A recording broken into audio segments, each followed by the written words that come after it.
Hello, friends, and welcome to the PrepWell podcast. I'm your host, Phil Black. And if you have an 8th, 9th, or 10th grader with big aspirations, like the Ivy League, or military service academies like West Point, ROTC, or athletic scholarships, boom, you've come to the right place. My specialty, my superpower, if you will, is preparing families for these competitive programs. I'll teach you what your child should do, when they should do it, and how you can help. So stick around and prepare to out-prepare. Hello, friends, and welcome back to the PrepWell podcast. Today, we're discussing what items, experiences, and activities are worth spending money on as your child makes their way to college. Is it summer enrichment camps, chemistry tutors, clothing, cars, travel? What should you spend your money on? What I'm not going to do today is address how much money you should spend on college itself. That's a whole different ballgame that would take a long time to break down. So I'm going to leave that for an episode down the road. Today, I want to help you think about the best places to spend money in the lead up to college, all the way up to the day that your child leaves for their freshman year. And I want to make sure that I frame this the right way, because I don't want to assume that everyone listening has the same goal in mind, or that every student is on the same path. So for the purposes of today's advice, I am assuming that your child has the goal of being competitive in the college admissions process at selective colleges. And by that, I don't only mean the Stanfords and the Yales of the world. I mean the increasing number of colleges that are very competitive, selective, very selective, highly selective, and that you can't get into if you wake up in the middle of junior year and you decide you want to go to one of these schools. That's not happening anymore. That ship has sailed. Ask any of your friends who've gone through this process in the last 2 or 3 years.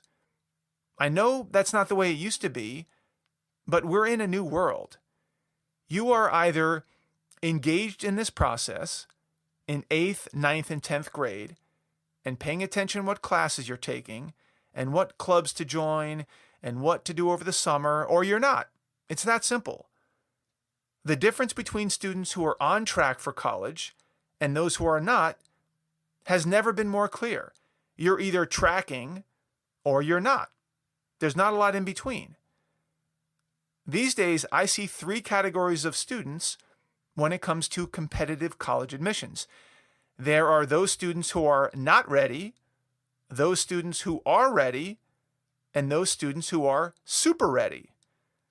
I and PrepWell Academy tend to attract students who skew toward the ready and super ready category. But the basic principles are the same.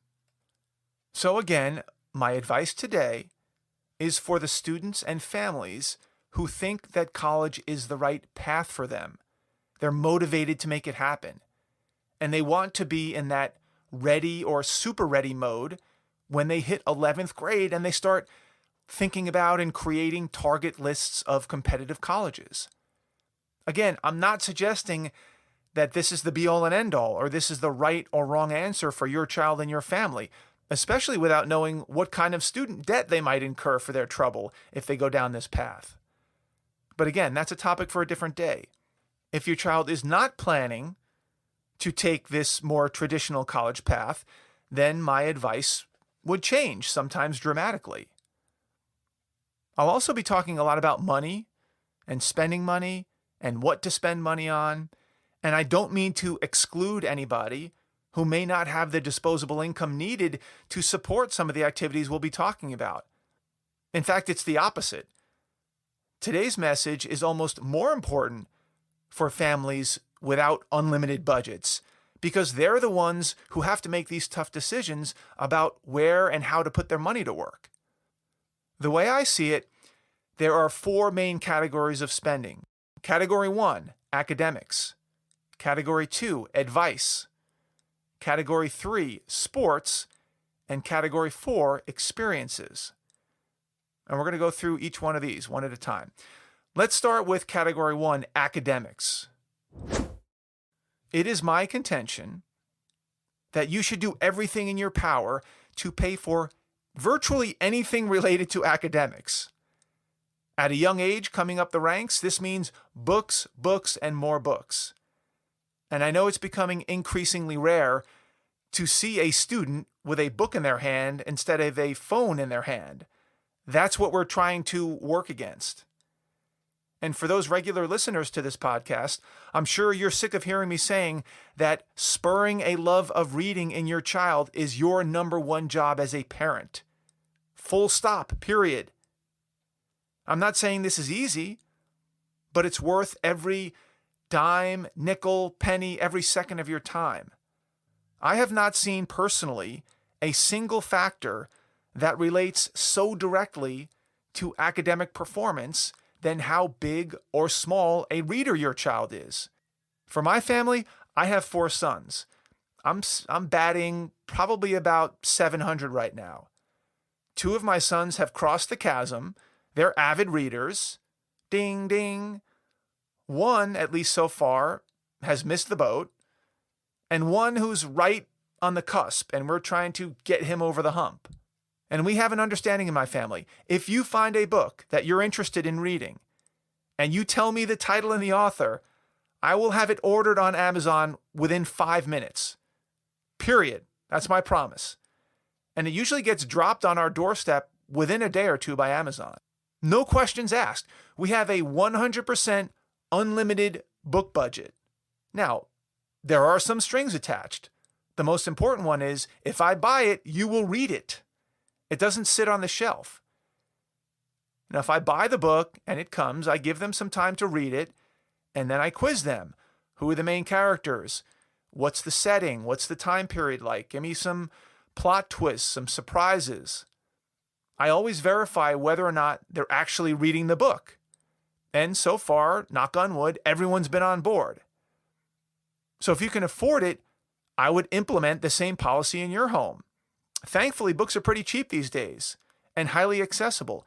$12, $15, $16 for a paperback book. They're worth their weight in gold.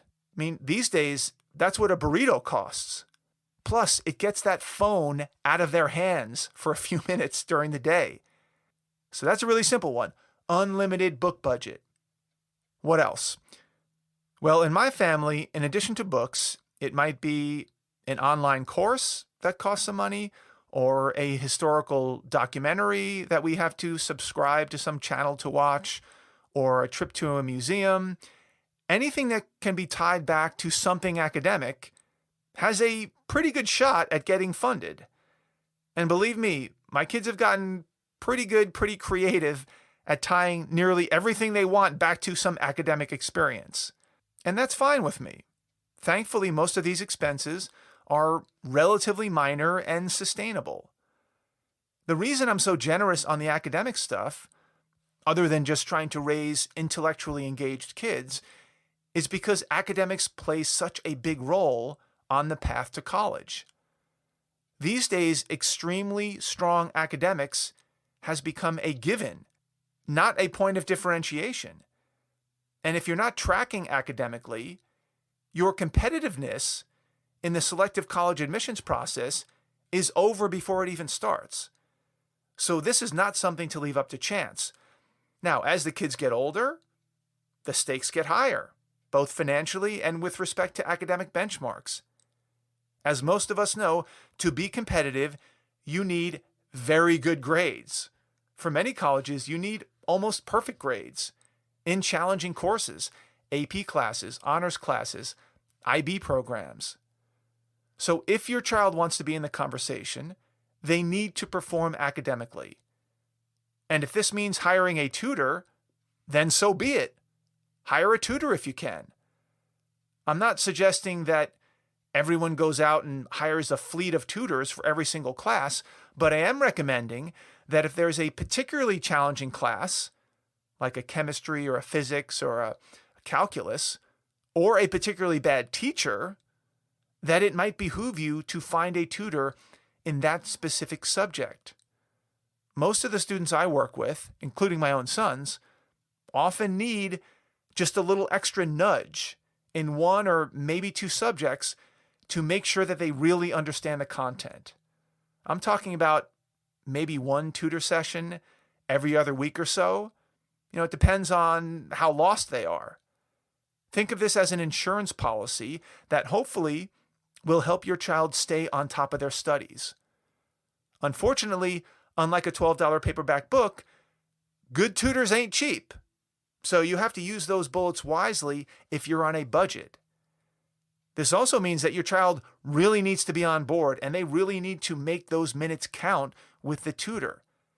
Make sure you have a conversation before you go down this road and make sure your child knows that this is a significant investment and that they need to hold up their end of the bargain.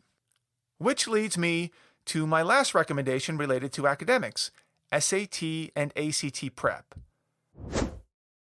I'm not going to go into all the different options when it comes to SAT and ACT prep, whether it's online or books or classroom or Khan Academy or one-on-one. I've dedicated full podcast episodes to this. But I will strongly suggest trying to fit this in to your financial allocation. I know most schools are sticking with their COVID-induced test optional policies, but don't fall for it. Do not hide behind this policy. There is a segment of the population who can take advantage of this policy by not submitting a score. But my guess is that your son or daughter ain't part of that population. So don't go there. I know it's tempting, especially for your kids. Do the work, study, prepare, and show what you know on one of these tests. And the reason I would put significant money to work in this area is because it still matters in admissions. And by the way, it also matters for merit-based financial aid, which might actually give you an ROI on that money that you spend. Since the test optional policies have taken hold, the only students who submit scores are students who score well on them. So if your child doesn't score well enough to submit a score to a particular school, they won't submit a score and they will be thrown into the category of non-score submitters, which is not where they want to be. Let me give you an example. Let's say the middle 50% of a school student body gets between a 1450 and a 1550 on the SAT. That's a pretty good range. Conventional wisdom dictates that an applicant should probably not submit an SAT score if it's not at least within this 50% band, between 1450 and 1500. So if the student received a 1430, which is a great score, but just below the lower end of that 50% band, they would probably not submit their score to the school. Unfortunately, the admissions officer who gets that applications, they see no SAT submitted, and they're going to scratch their head and wonder why not. They can't tell the difference between the student who got a 1430 but didn't submit that score and another student with similar grades who got a 1030 and didn't submit their scores. They're basically the same student, even though one student performed much better on the SAT, but they weren't able to show it. This is why, if you have the potential and the motivation to score well on one of these tests, it behooves you to do so. It gives you leverage. Otherwise, you get thrown into the general pool of non-test score submitters. And that immediately puts you in the position of weakness. Even though the party line from all the colleges to say that it doesn't matter, they don't take that into consideration, it's just human nature to be affected by first impressions. Okay, to summarize, when it comes to categories of things to spend money on, academics gets a very high allocation, in my opinion. And even if buying books and paying for online classes and preparing for AP exams and taking an SAT prep class, if they don't culminate in you getting into your number one top choice college, that effort has certainly not gone to waste. That money will be well spent no matter what. Let's move on to the second category of things to spend money on, which is advice. I'm not going to dwell on this one because it's obviously self-serving since I'm an advice professional, and we've gone over this quite a bit. However, if you're not getting good advice, and you're not getting this advice early enough from a reputable source, you risk falling way behind the curve, spending money in the wrong places, and focusing on the wrong priorities. How much money should you expect to pay for good advice? Well, that depends on how much time you want to spend on this particular project, how much you want to devote to learning about the process, how fruitful you think it will be to interact with this project intimately with your child for 3 or 4 years. In terms of dollars and cents, at a minimum, I would enroll your child in PrepWell Academy, which is $15 a month, and which gives you weekly videos explaining exactly what you should be doing from 9th grade all the way through 12th grade. That's the absolute least you should do. This will prevent you from missing out on anything big. Now, beyond that, depending on how motivated your child is and how willing you are to help them on their journey, you can engage with someone like me or a different college admissions counselor on an hourly consulting basis to make sure you have all your ducks in a row periodically. You can schedule check-ins with me to make sure you have all of your questions answered and to get an idea of how your child is tracking and do an audit of their experiences. For an as-needed arrangement like this, we're talking hundreds of dollars. And lastly, if you want to turn over the entire process to someone like me or another admissions counselor who will help with college selection, essays, summer experiences, applications, letters of recommendation, interview prep, and the like, then we're talking thousands of dollars.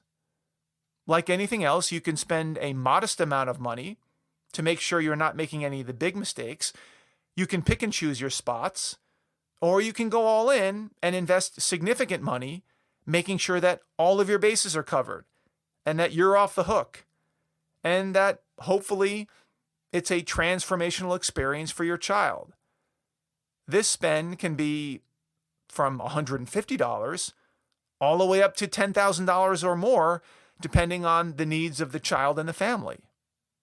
Let's move on to the third category of things to spend money on, which is sports. And I'm going to ask you to make a distinction here. Is your child a recreational athlete or a serious athlete?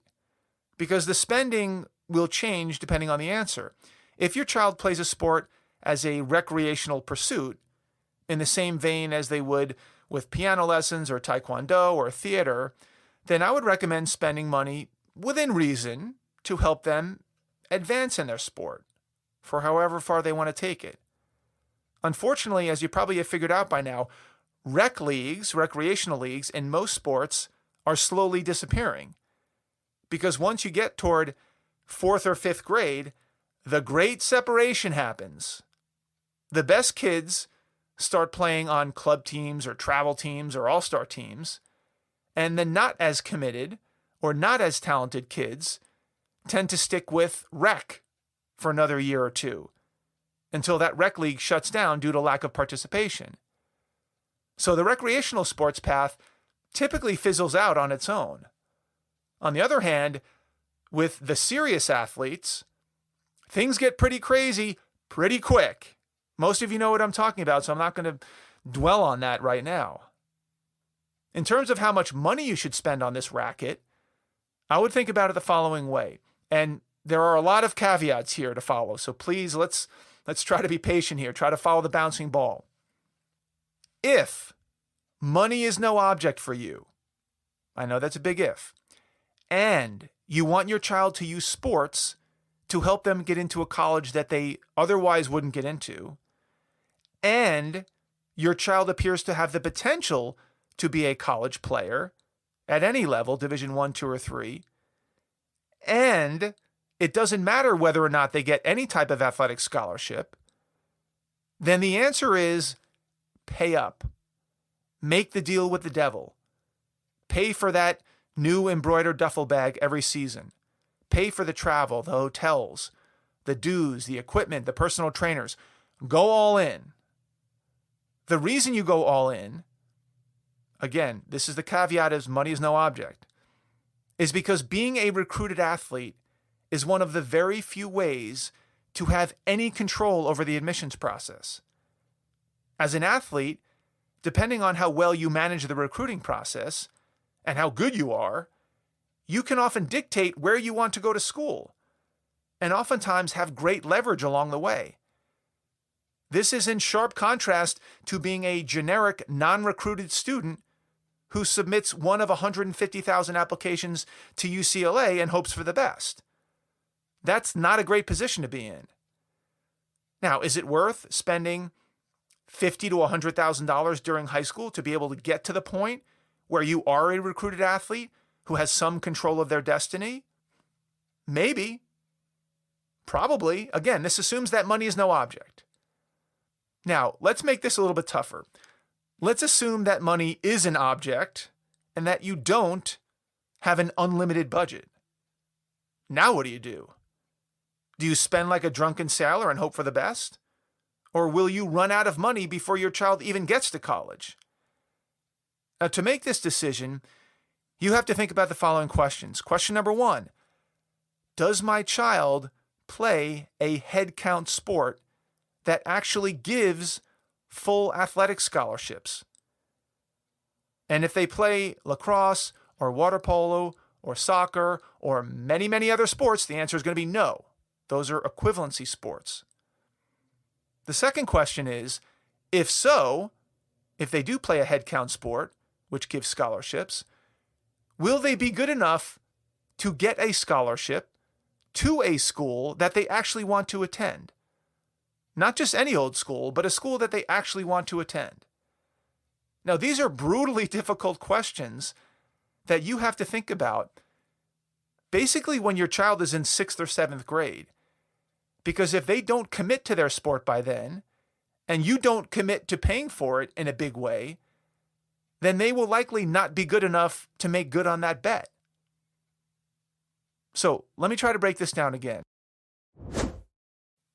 If you don't have an unlimited budget, the only reason you should go all in on paying big money for your child's sport, as scary as that might be, is if they play a sport that gives full ride athletic scholarships that will eliminate paying for college completely, not a partial scholarship of $2,500 a year at a school that costs $85,000 a year. We're talking full ride scholarships. And if you think they have a legitimate shot of getting there, getting that scholarship, being good enough. And by the way, don't forget that service academies like West Point and the Naval Academy and the Air Force Academy, they fall into this category. They are full scholarship schools. And then some. 0 out-of-pocket expenses. And by the way, ROTC scholarships are pretty close to that as well. Not quite as generous, but very close in some cases. So to test your understanding of this and your instincts here, I'm going to give you a sample profile, and I want you to guess whether it's worth going all in on paying for their sports, assuming that you don't have an unlimited budget. Okay, here's the first example. Your son or daughter is a soccer player with Division I potential. Should you go all in or not with spending? The answer is no. Soccer is not a head count sport, so there will be no full scholarship. The only people who would do this are the people with no limits to the money. Example number 2, a lacrosse player with Division III potential. Should you go all in with money or not? The answer is no. This is a double whammy, in fact. Division III schools don't give athletic scholarships, and lacrosse is not a head count sport. So the only people who would pursue this are the people who have unlimited money. Otherwise, you're risking getting to the end and running out of money and then not having any money for college. Third example, football player with Division I potential. Is it worth going all in with your finances? The answer is yes. Football is a head count sport, so if they do get a scholarship, it will be paid for, and they do have Division I potential. That's when you risk the money. Let's try this one. A female gymnast with Division I potential. Do you go all in with finances or not? The answer is yes. For women, gymnastics is a headcount sport, meaning they could pay for your full college. And if they have Division I potential, it's probably worth the risk. And then lastly, you have a son or a daughter who is a rower with Division III potential. Do you go all in or not on finances? The answer is no. Another double whammy. Rowing is not a headcount sport, and Division III does not give scholarships at all. So the only people who would pursue this are people with unlimited money. It might be a great idea for them, but people who are on a budget, they should think twice. And lastly, let's move on to the fourth category of things to spend money on, which are experiences. One of the best things you could spend money on are experiences related to your child's passion. Because the truth is, if we can help our children find what gets them motivated, self-motivated, then which college they go to may be inconsequential. It may not matter at all. Or if it does, only marginally, because they know what they want. We've all met people who have found their passion, and no matter what college they've gone to or not gone to, they've found a way to make a living with it. That's what we're really shooting for. The whole college thing is nothing more than a way to give our kids a few more years to try to find that passion and purpose. And boy, can that be an expensive few years. So to spend money ahead of that, helping our children to explore things that they care about, will be money well spent. Let's do this thought experiment. Maybe this will help. Which scenario do you think would help your child better find what they're interested in? Scenario one, you spend $320,000 on a 4-year college degree where your child decides to major in communications and graduates not knowing what they want to do with their degree. Okay, that's scenario one. Scenario two, you take that $320,000 and instead you underwrite 4 years of practical work and learning experiences for your child. You map out a few things they'd like to pursue, and you put that money to work. Maybe you put $25,000 into a cryptocurrency profile because your child thinks they might want to be a finance person or a trader. Or maybe $100,000 goes into a duplex that your child spends 2.5 years renovating and then renting out while living in the basement. Or you spend $15,000 on a high-end digital camera that your child uses to shoot, edit, and market their own documentary. Or you spend $150,000 to purchase a Jiffy Lube franchise because your son is a crazy motorhead who loves cars, and now all of a sudden he's in charge of a small business and responsible for a P&L. Or you spend $50,000 to renovate an old fire truck into a pizza truck that services birthday parties and corporate events. And now your daughter, who loves cooking, is an entrepreneur. My point here is this: $250,000, $300,000 is a lot of money to spend to come out of college with a communications degree or a peace and justice degree and no idea what you want to do. Now, you may not be bold enough to allow your child to skip college and put that money to work in an unconventional way, as I just suggested. That would be pretty scary, but it may actually help them more, especially if they seem to be unengaged or not particularly interested in college. So the bottom line here is that if your child is showing a legitimate interest and passion for a particular career or vocation or lifestyle, do your best to fund that experience. You may not want to spend your entire life savings on it, but I would push the boundaries, especially if your child is motivated and chomping at the bit to do something special that they value. Okay, those are the 4 categories of things that I would spend money on. Number 1, academics. Number 2, advice. Number 3, sports, with a whole bunch of caveats. Number 4, experiences, with a bunch of caveats. How you allocate money among these 4 categories will be based on your child, your financial circumstances, and where you see the best ROI. But before I wrap up, I wanted to suggest a few things that I personally try not to allocate excessive money to with teenagers. Number 1, fancy cars. Number 2, always having to have the most cutting-edge smartphone or electronics. Number 3, trendy clothing. Number 4, sneakers. Number 5, jewelry. Number 6, computer games. Number 7, $10,000 on-campus college summer camps. Number 8, over-the-top entertainment experiences, like Coachella. Number 9, eating out at expensive restaurants. Don't get me wrong, these are all nice to haves, but if there's only so much money to go around, I'd rather spend that money on my kids in other ways. And by the way, this is one man's opinion. Parenting is a very unique endeavor. We all have different perspectives. We all have different experiences and aspirations, and children, of course. But I hope this has given you some food for thought. If you'd like to chat about any of these topics with me, feel free to reach out. We'll set up a consulting session. We'll hash through it. If you haven't enrolled your child in PrepWell Academy, I strongly suggest making that modest financial investment of $15 a month to make sure you at least have the basics covered. Think of it as an insurance plan. That's all I've got for you today, folks. Thank you for tuning in. Thank you for the continued support. If you know a parent with a 6th, 7th, 8th, 9th, 10th, 11th grader, 12th grader that might find this helpful, please share the episode with them. You can do that by finding that small box with the tiny arrow pointing up. That's the share button.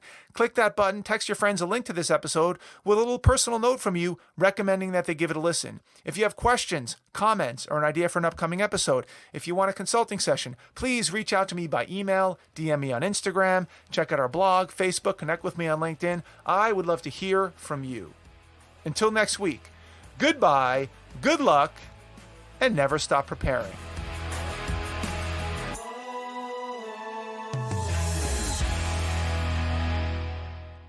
This podcast is brought to you by PrepWell Academy.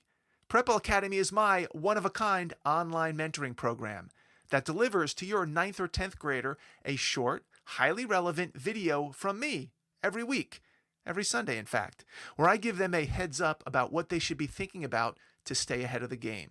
To get these valuable lessons into your child's hands, please head over to PrepWellAcademy.com and enroll your child today.